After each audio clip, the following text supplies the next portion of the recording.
So, folks, let's get into this story. This is by far a miracle that Kamala Harris is doing media appearances.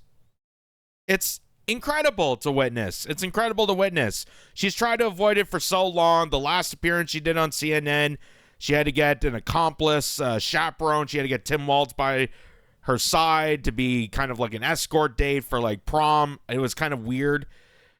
But now she is, as we're approaching the election, as she's trying to stir up votes after the humiliating job that she's done in regards to Hurricane Helene, in the absolute disgrace and discrepancy of her administration. Now she's going to try and gain back the votes by going on to the most popularized mainstream sources of media like Howard Stern. You remember Howard Stern and the downfall that he is turning himself into. He used to make fun of people that he's turned into right now. And the Hollywood Reporter points out Kamala Harris wins Howard Stern's vote, calls out Donald Trump's lack of empathy in live interviews. His former buddy, I just want to reiterate, his former buddy. They used to be pals. Donald Trump used to be on Howard Stern's show frequently. They used to laugh at each other. They used to go to golfing tournaments together. And now you have Howard Stern calling his former guest, his former friend, a wannabe dictator. Because he's so edgy. He's so edgy in today's times. And when you see the appearance of Kamala Harris, my God, the interview is just so... I almost fell asleep. Honest to God, I almost fell asleep listening to this interview here. So here's Chief Nerd saying, Howard Stern asked Kamala Harris the hard-hitting questions every American voter cares about. I wonder if Howard Stern's really going to take the edge on this one. Or is he going to cave worse than an NPR reading? Let's find out. When you ran for Senate, it was bittersweet, right? You won, which is great. But you said I ate a whole bag of Doritos that night. That's your thing, Doritos? Oh, I love Doritos. It's original nacho. But let me just tell So the follow-up question to you winning the Senate is, oh my God, you ate an entire bag of Doritos? Yes, America cares so much about what a presidential candidate, or in this case, a senator, had for dinner that night. You realize this is a presidential candidate. The election's less than a month. And while people are striving to make ends meet, you're having a conversation that's more appropriate for like Guy Fieri. Oh, what'd you have for dinner last night? Oh, I don't know. I went to a drive-thru and ate 5 Big Macs and golfed down some milkshakes. Like, who is this directed for? Really? you, it was a family-sized bag. Wow. I sat on the couch. But you're in good shape. Are you There's like There's the laughter. Did you work out this morning? I did. So, the thing that I'm kind of disappointed about in this is I'm kind of shocked this didn't go into like a Price is Right game. That would be the most interesting part about this. Imagine that Howard Stern goes into, okay, Miss Harris, how much do you think that family-sized bag of Doritos costs under your administration? $7, $8, $9, $10, $15, $20, a lung and a kidney, your firstborn child, selling your soul to the devil. You know that some asshole is going to say $1 because, why not? But that's not the case. That's not the case in this regard. A friend in need is a friend in need.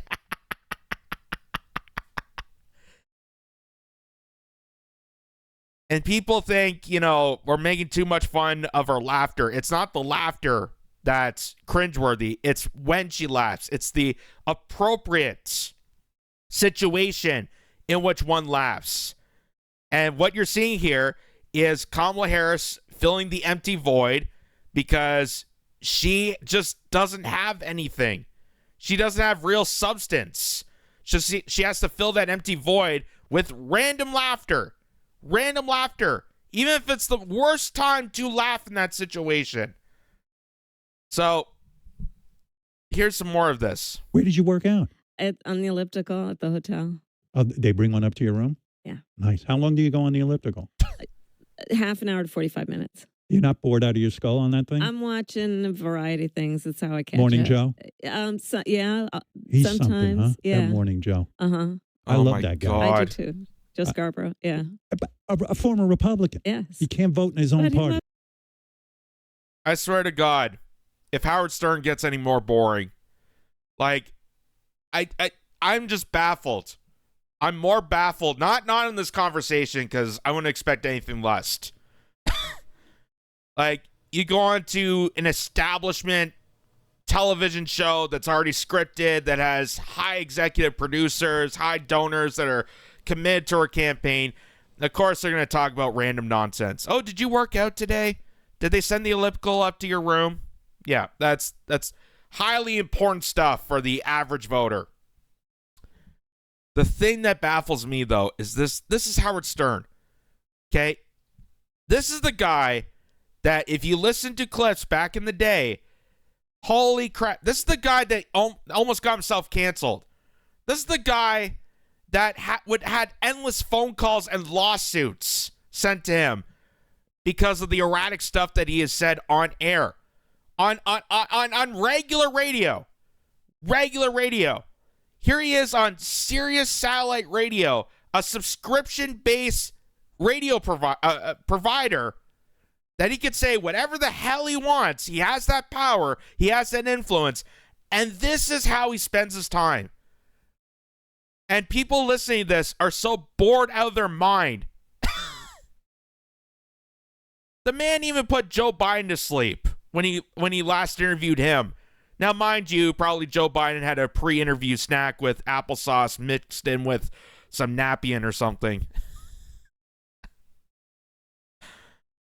Holy crap. This is the guy that used to brag about celebrities and going to parties and who snorted coke off where. This is the guy that would have got himself canceled back in the day. But now, because Howard Stern's a good little boy, tucked his tail between his legs and cowered his way through this pathetic talk show, that he's going to get access to Kamala Harris. Because Kamala Harris wouldn't go on Howard Stern show if Howard Stern was Howard Stern. But no, because now he's a coward, he's a sissy, he's a little bitch to the establishment. Yeah, it's good for him. Now you can get access to Kamala Harris and her workout routines. Again, who is this for? Who is this for? Who's going to pay the 13 or 15? I don't even know how much SiriusXM is these days. Who's going to pay this much amount of money to listen to this babble? People don't care. They've lost their houses in North Carolina. You're barely helping them out. Are you really going to care what Kamala Harris's workout routine is? How much Dorito she eats? I'm surprised she didn't start that answer with, well, as a working class middle child of the family and my mom, out there working tirelessly, I had to eat some Doritos because I'm a working class child. Loves our country. I don't agree with him on every issue, but we agree on I think the most important at this moment for sure. Why are you eating for breakfast Raisin Bran? I read. I feel that's not for someone who's healthy. Why? That's all Howard Stern reads about. I heard you eat Raisin Bran. I've read. Oh, good thing you haven't read any further. Because remember, this is Howard Stern we're talking about. Howard Stern, the COVID coward that said people that are reading and looking into the data are a bunch of knuckleheads. They're crazy. They're cringeworthy. They want to kill everybody by reading, by listening to doctors, by getting second opinions. Honest to God. I never thought a man like him could make preschool entertainment, more edgy than he is right now. This is embarrassing. This is embarrassing for Howard Stern. Howard freaking Stern. And he used to make fun of people like Kamala Harris. And I would show you the clip, but YouTube would send a hurricane of strikes and warnings if I do that. So I'm not going to go look at that for yourself. But this is just embarrassing for him to do this interview. And who is this for? Like, oh, I found out you're eating Raisin Bran and you work out and you ate a bag of Doritos. I thought you were healthy. I thought you were What program is this, Dr. Oz? We're discussing the health routine. Like, oh my God. How about the fact that people can't afford food for themselves to feed their families in America? How about that? How about segue into that segment? You're going to mention that, Howard Stern? Oh, you didn't read that. You don't read about the economy. You don't read it because that's reading too much in the situation. You don't want to get misinformed. You don't want to have the disinformation of reading things and then analyzing, observing things. You know, you're a New York guy. Why don't you talk about all the tent cities that are across New York? Why don't you talk about that? Why don't you talk about the pouring in of migrants, illegal immigrants that are military-age men storming into places like New York City, and they have nowhere to go. And crime is up. Inflation's up. Cost of living is up. All the things they could be mentioning. But no, we're going to talk about fucking Raisin Bran. Unbelievable. I wouldn't expect anything different if it was any other show. But I maybe this is my fault because I literally thought Howard Stern may have stirred course. Maybe Howard Stern would go a little bit off edge. No, not at all. They might as well just go on Morning Joe. Like, Howard Stern might as well just quit doing his satellite radio show and get a job at MSNBC or CNN. Because that is how much of a bore, how much of a talking head, how much of a stoop he is for mainstream establishment. And I just don't know anyone out there that is still willing to pay to listen to this man bore you to death at a time like this. Unbelievable. But that's Kamala Harris. That's, to get access for Kamala Harris. Here's Jimmy Dore pointing this out. Jimmy Dore says, Howard Stern is the thing he used to make fun of. So meaning that old Howard Stern would be laughing at today's Howard Stern. Old Howard Stern would be embarrassed of what he turned out to be. You wouldn't have to change a word of this if you're doing a sketch to make fun of how lame he's becoming. Stunning. That's what's so crazy about this. And even his tone of voice, you can even hear his tone of voice is almost like embarrassed for himself. Like, why is he doing this? Why at this point? Remember, all the celebrities used to come on and thought he was like hilarious and funny and edgy and oh my God, such a crazed individual on the radio. He was the revolutionary voice of the radio. And over the years, he just dialed himself further and further and further down. And now he's made an endorsement for Kamala Harris. Why? Because she eats Raisin Bran? Because she works out? Or is she going to go into the Jesse Ventura mode and say, well, it's about time. I can't do a Jesse Ventura. It's about time we got a woman in the White House. About time.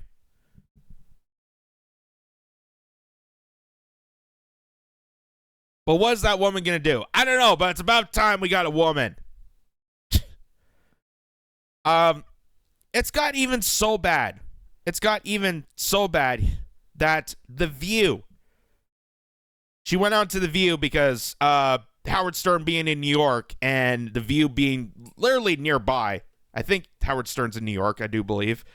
But it got so bad on The View that CNN, get this guy pointed out, CNN just destroyed Kamala Harris's appearance on The View. It's barely been an hour, and she's already backfiring.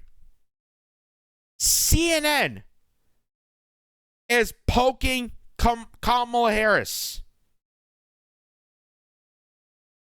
because of her lackluster interview appearances at a time where she should be out helping the people in need after these hurricanes. After she gave the false empty gesture of $750 that majority of you aren't going to get. Again, go ask the people of Maui if they got their checks yet. Oh, wait, they can't get their checks because their mailbox burnt down. And here's what CNN had to say when she was appearing on The View. The View sucked up to her, and I'm going to show you what Whoopi Goldberg said after her appearance. It's just absolutely hysterical. It shows how ignorant these people are. But for even CNN to call this out, it's amazing. Listen to this. Done something differently than President Biden during the past 4 years? There is not a thing that comes to mind. Molly, what do you make of that? So, one of the ladies there, I think that's Sunny Hostin, said, would you do anything differently if you become president? Would you do anything differently than your current Biden-Harris administration? And she said, nothing comes to mind. Nothing comes to mind. So just tell the kids that, every 4 years, elections matter. It's the fate of your democracy, but nothing's going to change. Nothing ever changes. Meet the new boss, same as the old boss. But here's what CNN had to respond to this. Done something differently than President Biden during the past 4 years? There is not a thing that comes to mind. Molly, what do you make of that? I'm surprised, frankly, that she doesn't have more to say about this, given that she and her campaign know that this is one of the main questions that voters have about her.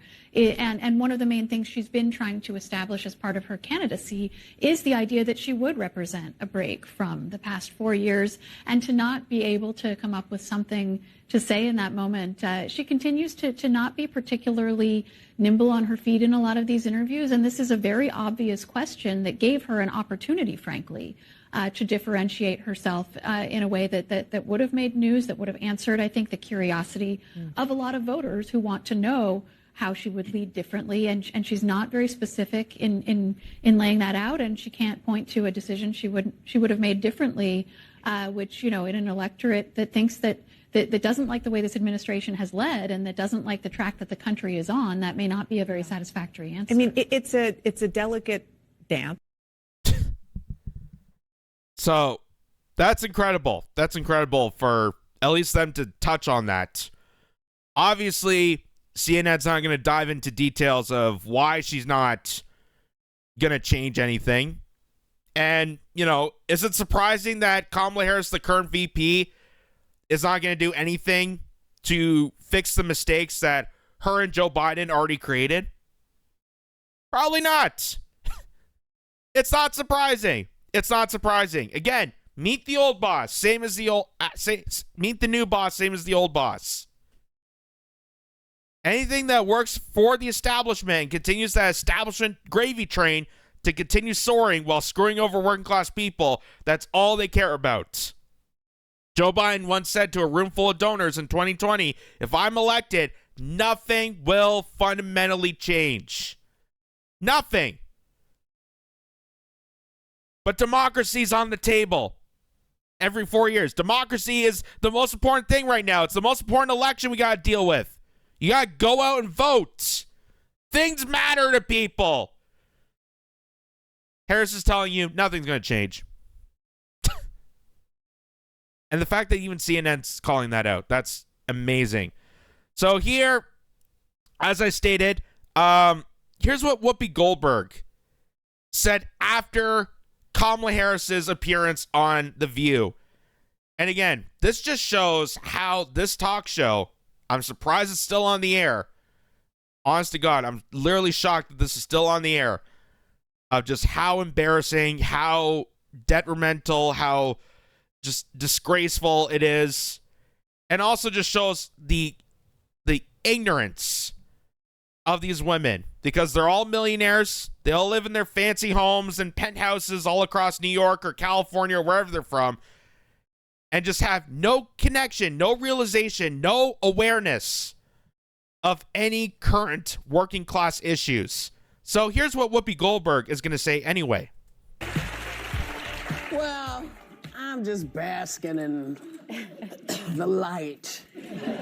You know, it's pretty remarkable. I mean, I remember when Obama was running and my mother said to me, I never in my lifetime thought I would ever see a black man run and win.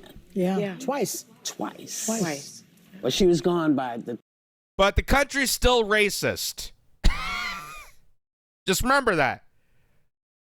The country that voted Barack Obama twice,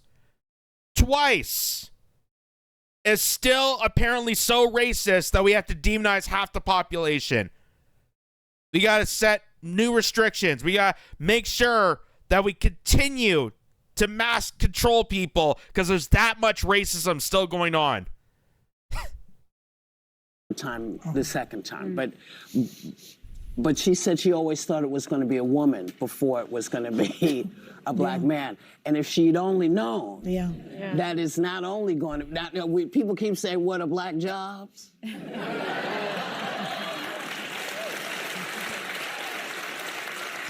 Yeah. I vote that we put this woman into that black job.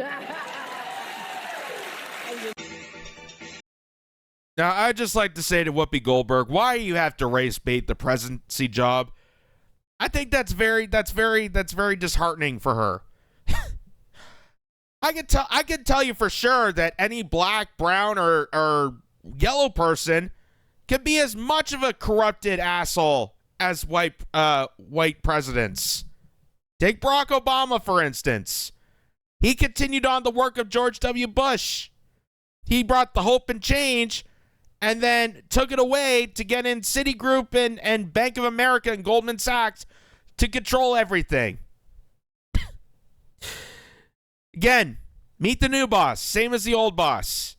Doesn't matter the color of the skin or their appearance. As long as they work for the establishment and continuously screw over workers, it doesn't matter to them. But they're going to fool you. They're going to dangle this false carrot in front of your nose to say that the most important thing right now is Kamala Harris is a woman. And Kamala Harris is a black woman.